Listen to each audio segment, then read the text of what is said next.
Yeah, I'm not just gonna like stand. Then I'm thinking, should it be a bit that way? Do you want us to move around?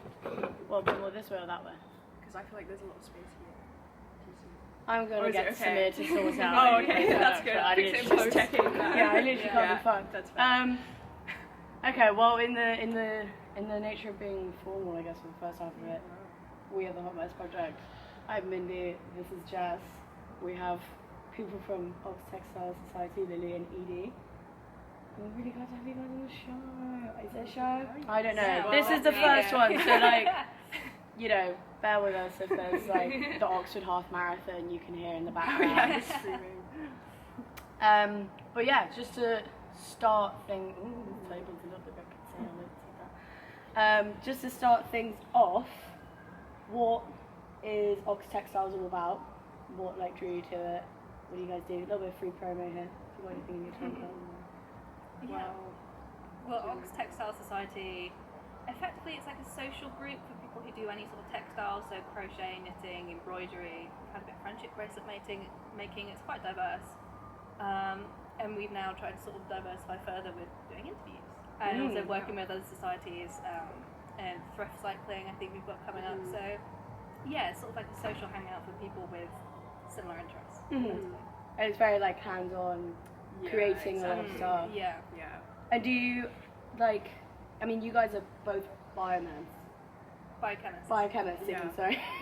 And so, like, how do you find, like, you know, classical stereotyping, whatever, do you find that, like, there's a lot of mix between, like, STEM and, because textiles is quite, like, a creative, artsy thing, and I find a lot of the STEMmies that I talk to are like, I don't have time to be creative.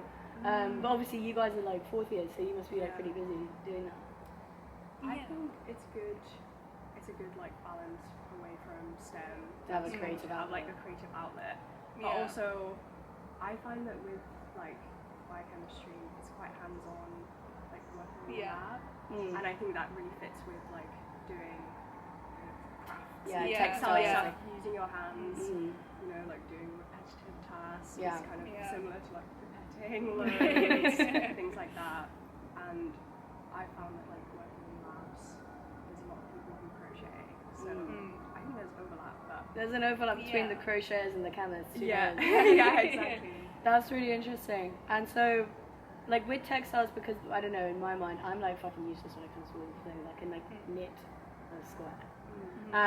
But do you think there's sort of like, do you like, would you encourage people to like try and make their own clothes, or like, you know, like bring them and like fix them, or like, I mean, Jess, you had this question of sustainability. Yeah, I think like, cause in the sense that like, I think when you think of like making your own clothes, it's always kind of a good thing to do in terms of like getting out of the false fashion cycle and things like that. But then at the same time, I feel like a lot of kind of wools can be like plastic things as well, like acrylic and things like that. So do you think it is like a more sustainable way of like fashion? I mean, Okay. I feel like acrylic, first of all, is like quite cheap, so it's a good first like starter yarn, and I feel like it's like you shouldn't shame people for using it, because if you want to get into doing like crafts, you don't want to spend loads of money. It can be inaccessible already, like getting all these supplies. So I think like also it takes a lot of time to make things, so even if it's making out of like polyester or acrylic yarn, it still takes a lot of time. And also thinking about what you want to make, I think is a more conscious choice than like going on a fast fashion website and like buying something that is marketed, you know, to go with a trend, or like look good on the website and then looks a bit shit on you can. It's more intentional. Yes, so like exactly. It's gonna take me like however many days to make this jumper, and then it's like actually something that you really want to do. And have. And I think the more you get into it, obviously, especially with making your clothes, like yarn choice can be quite important, because you don't want to be sweating in like a I don't know, a woolen tank top or something. But I think that's like when you get into it. So I wouldn't like shame people for using acrylic. I would definitely say it's like making your own clothes and crochet seem to have gotten really popular recently. It's so much easier to find yarn secondhand. If you go into a charity shop, it's Yeah. everywhere. There's so much of it. So I guess it's just like you're not buying directly from the source. It's someone else has bought this and then they've dropped it off at a charity shop. So it's like Because they had a phase of crochet. It's now yours for the taking. Yeah, my sister's got about 3 balls of yarn at home. And like, how do you guys why do you guys think that crochet is becoming more popular? Like, because I feel like it's especially in like a younger generation, because I feel like it's kind of associated with like older women technically. So where do you guys think that that's kind of come from? Yeah, like how did you guys get into it as a craft? I really wanted to make my own clothes because I was just like, I don't know, it's hard to find like the exact thing you want online, or like it's easy to like copy trends if you want to. Yeah. And yeah, like I said, like I like doing things with my hands. So I just got my mum to teach me in lockdown and got into it that way. So she knew how to do it before. So she kind of like she'd pass it down. Yeah, exactly. So she's taught me crocheting and a bit of sewing as well, but she's not very good. So I'm also not very good because of that. Because that feels like quite a traditional like approach to having it like passed down. Yeah, it's quite sweet. Edie, what about you? Yeah, well, I only learned to crochet quite recently. It wasn't what I went into Textiles Society with. I'm a cross-stitcher, embroiderer, I suppose.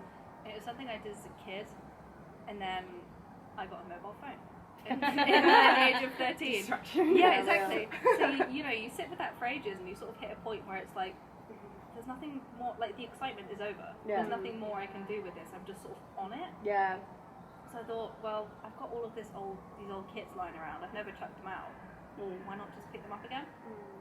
So I guess it's something to do that's not being on your phone, I guess. And it's a physical hobby, and you can make something. You can make something physical. There's actual progress. Yeah, because I guess kind of the issue that people have with their phones is like, I mean, I had this last night when I got back from the club and I was just scrolling and I was like, I'm actually not even watching anything. I've got this like, I've got this like weird tick, and so I think like knitting or crocheting or like doing something physical with your hands, like as you say, it gets that sort of like mental itch out. I think. And as you say, then you like come out with a product. So like actually, you should just replace phones with knitting. But at the same time, like I feel like for me, I kind of got into it through using my phone and stuff like that. Do you think it's become more accessible because of the internet as well, or is that kind of like a distraction? I think the internet has made it seem more cool. Right. Yeah. You've gone away from like only like granny clothes, and you have like I've seen a lot of like crochet knit designers on Instagram, for example, that make like youthful clothes.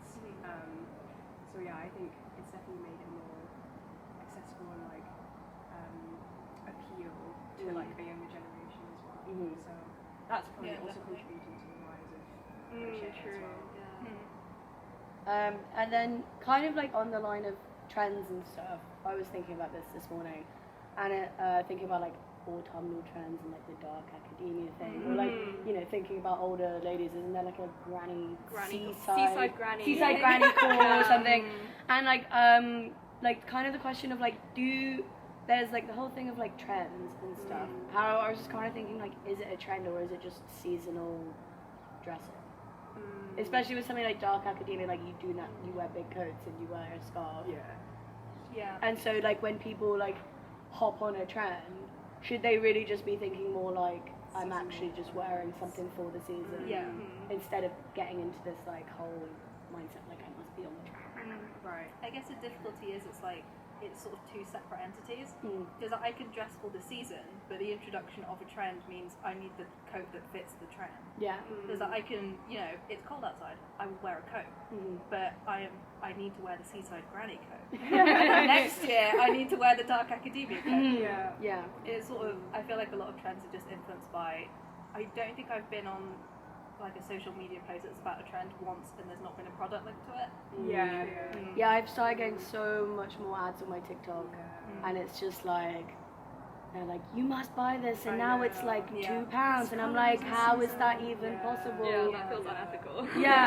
Well, this on the ethical, sustainable point, it's really, I think it's a really difficult conversation to navigate, especially with people from, I don't know, working class backgrounds or people that don't have a lot of, you know, free cash lying around. Yeah. In terms of, you know, your like basic white t-shirt is a bit grubby, you need to throw it out, donate it, send it to the dustbin, whatever, and then you want to buy a replacement, get a replacement.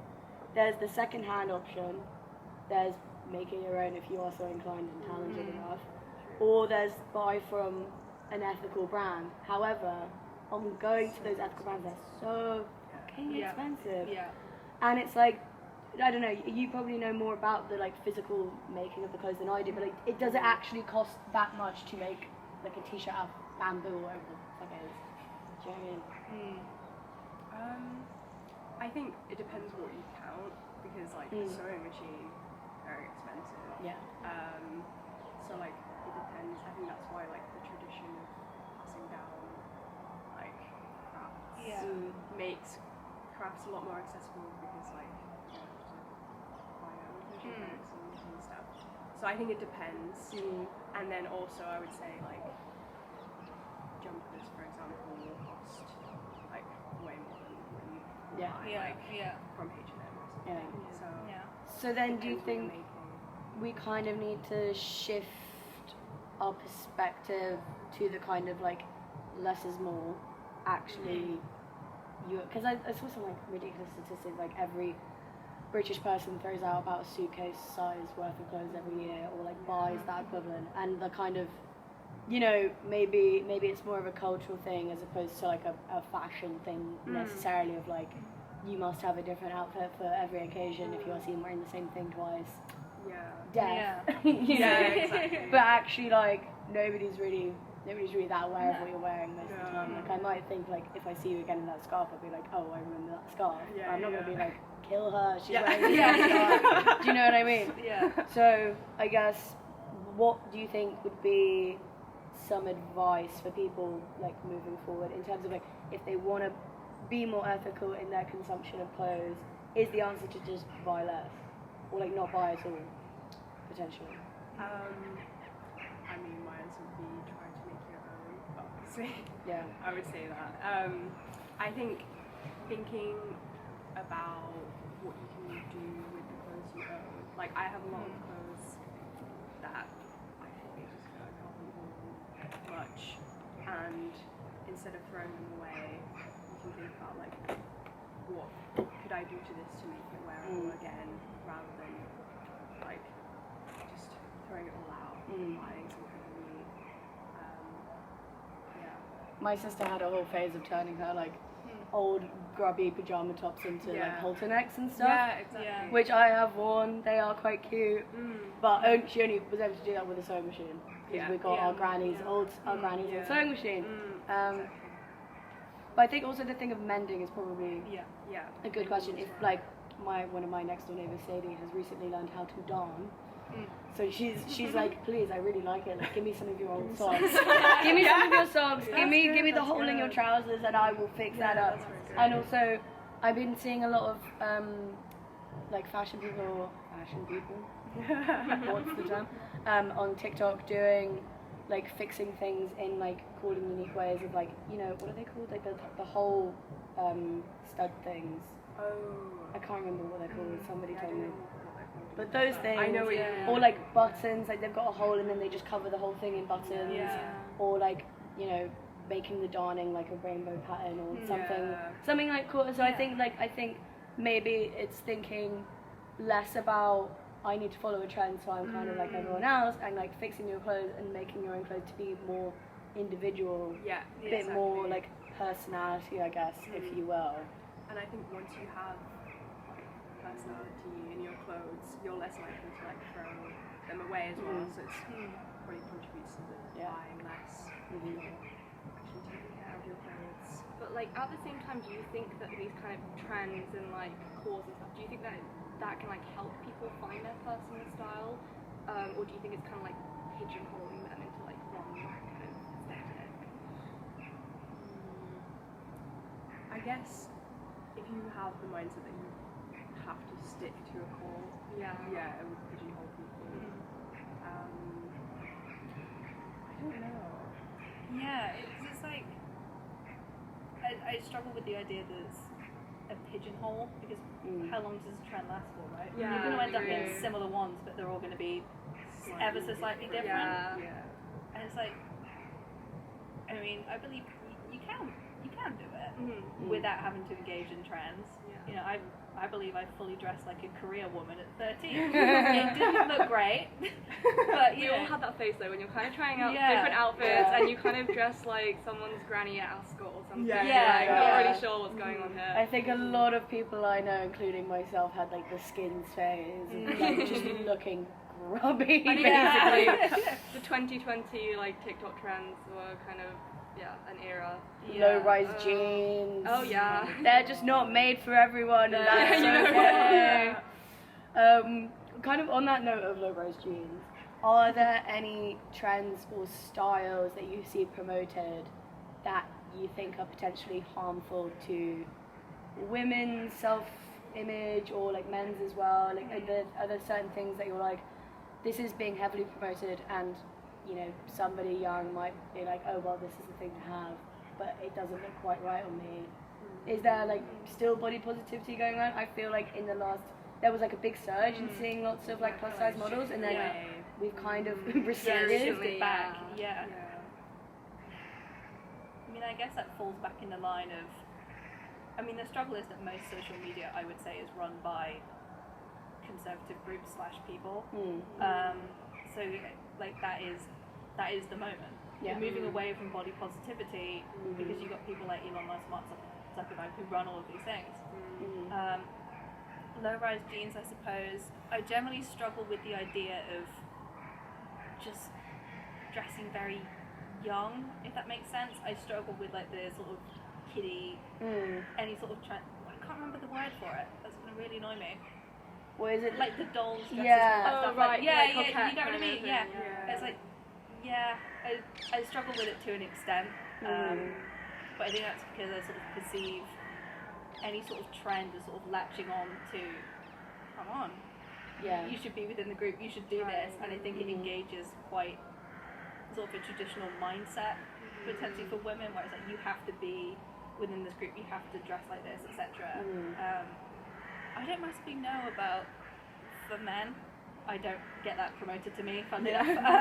My algorithm knows who I am. I think now that I'm in my second year now at Oxford, and I have a lot of friends who I've sort of like classed as metrosexual in the way that they dress, because you're like, if you told me that you were gay, I probably would believe it, and that's kind of, you know, problematically stereotyping, whatever. But you know, a lot of the guys I meet are like, I'm like, oh, I know trans. They're like, I got them from the women's section, and I'm like, amazing. But they're like, why don't you have any pockets? And I'm like, welcome to our world. Welcome to our world. No pockets equals buy a bag, which means a man carries the bag for you. Like it's like there's a whole chain. I think it's an interesting one with men, because I see so many. I don't know. I think in terms of like, I don't know, if I'm like in a bar and I'm like on the prowl, do you know what I mean? I'm looking around for like a guy, I'm like, are you attractive, blah, blah, blah. And I think there's a lot of things where I'm just, it's very easy for a man to be attractive and dress well, I think, because so many just wear the bog standard t-shirt, jeans, trainers, and I'm not saying that it's necessarily, like, if that is what you want to wear, that is totally fine, but I think there's not necessarily the same encouragement with men to change up their style. Like, I feel like there's like the Oasis kind of 90s look, the goth emo look, and then the kind of like, you know, super dry kind of man, whatever. And then maybe like the academia and stuff. Forgive me if I'm like, if I'm like saying, if there's more trends, let me know. Like, hit me up, hit up the DM. Well, I think that's like a thing, like, and also like a similar thing with like, how many men are involved in OxTextiles? We had one a while ago. Yeah, I mean, just not many.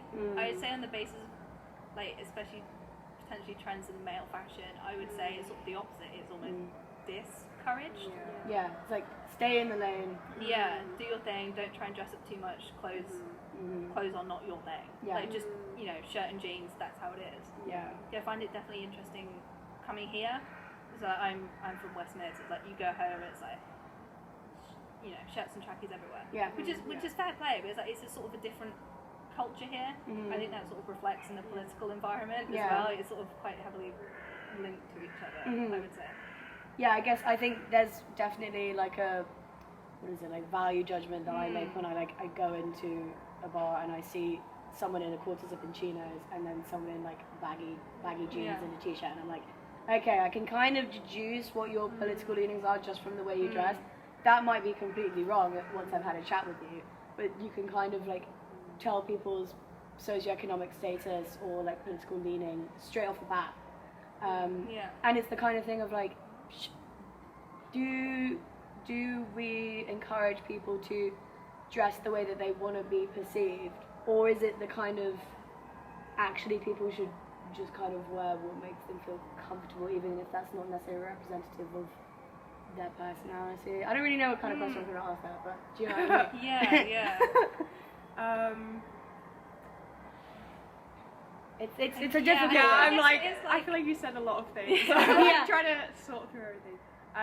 Me and all my essays. Yeah. Where's the point that I'm trying to make? Okay, I guess like to kind of start it off, like I'm bisexual. This is a very, I would say, like queer presenting outfit. However, sometimes I'll go out in like a denim dress and like it's quite tight fitting and I feel a bit more straight. Do you know what I mean? So that's the kind of thing of like if I'm like trying not to get a reaction, but like to make people understand what my intentions are or something. What my intentions are. You know, honourable. Are they honourable intentions? Like, do these barrel jeans represent oral intentions? That's completely Yeah.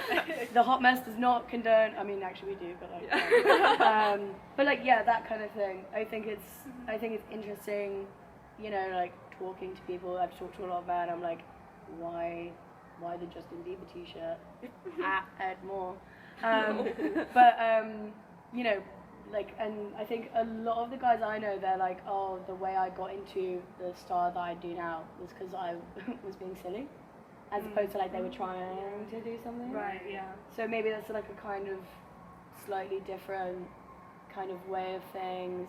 Or, you know, like you get to uni and like by the time people come out, like they're like completely different. One of my cousins went to Manchester, classic like t-shirt jeans, came out with like all these like crazy knitted jumpers, like a handlebar moustache. She was like a big Jezza Corbinite, do you know what I mean? And so I'm like, you know, university is a great way of meeting new people, being surrounded by other cultures, but actually if you look at all of his mates, they also dress like that. So again, that's like another fitting in a box, and like you are naturally, I don't know, in your friendships, in your relationships, you do naturally gravitate to people that look like you and dress like you and like represent your worldview. Yeah, fair. And like very rarely will you see a guy in tracky bottoms with like, you know, I don't know, maybe something you're wearing. Do you know what I mean? I think that's a good point. Yeah.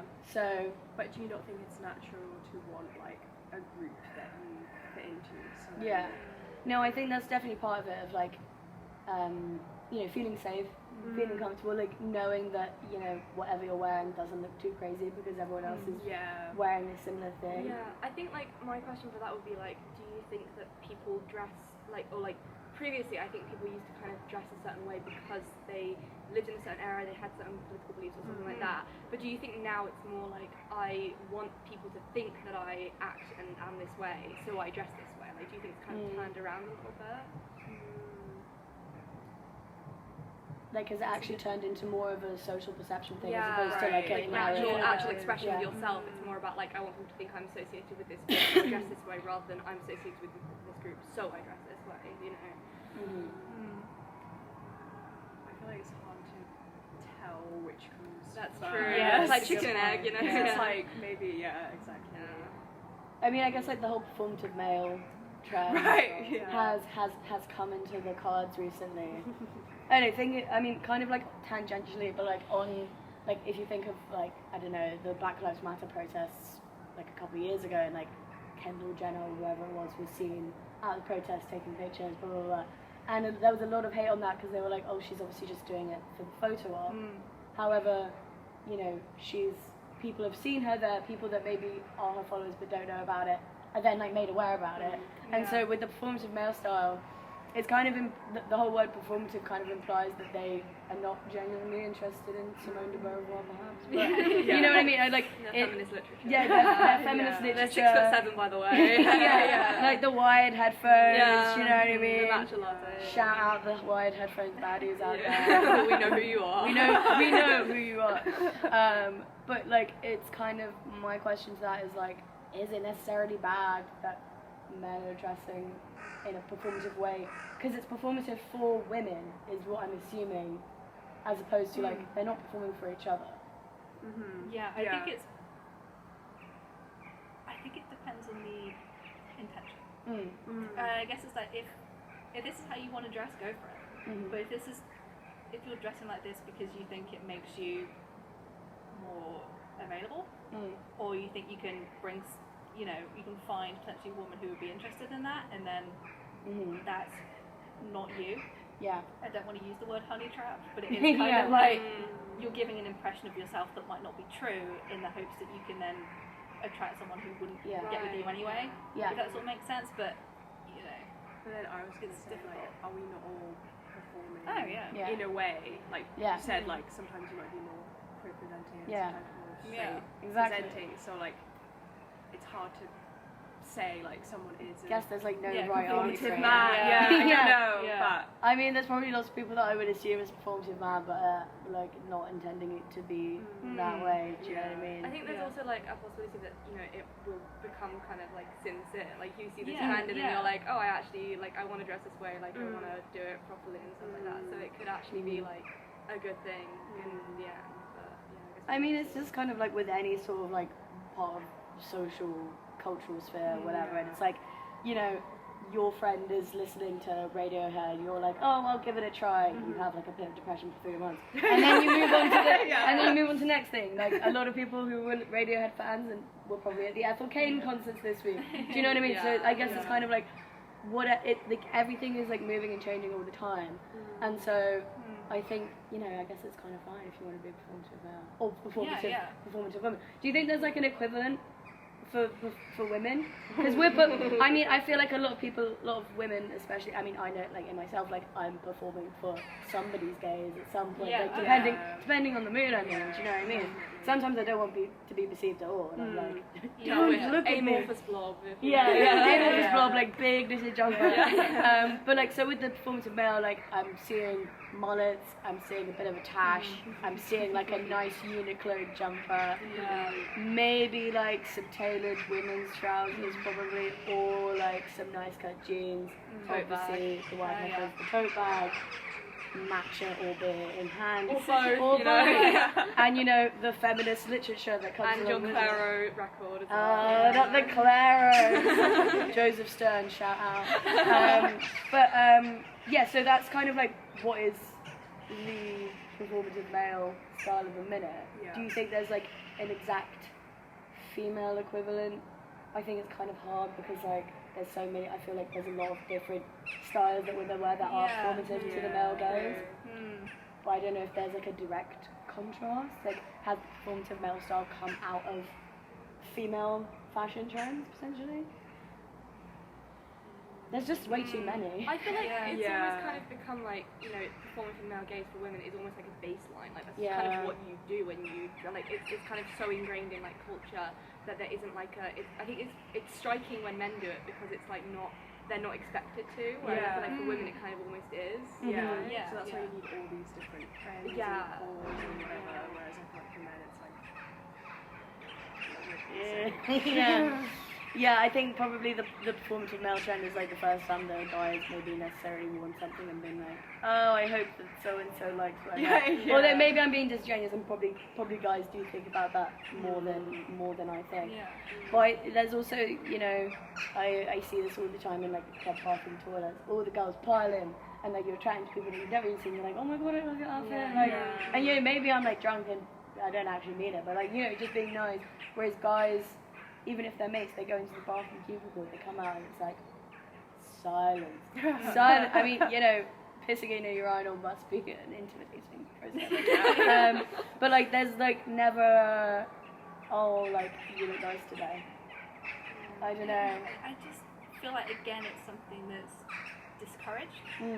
I think especially when, I think you mentioned that everyone's sort of got their eyes on the performative male trend. It's like, now there's sort of like a pattern going on here and people are picking it up.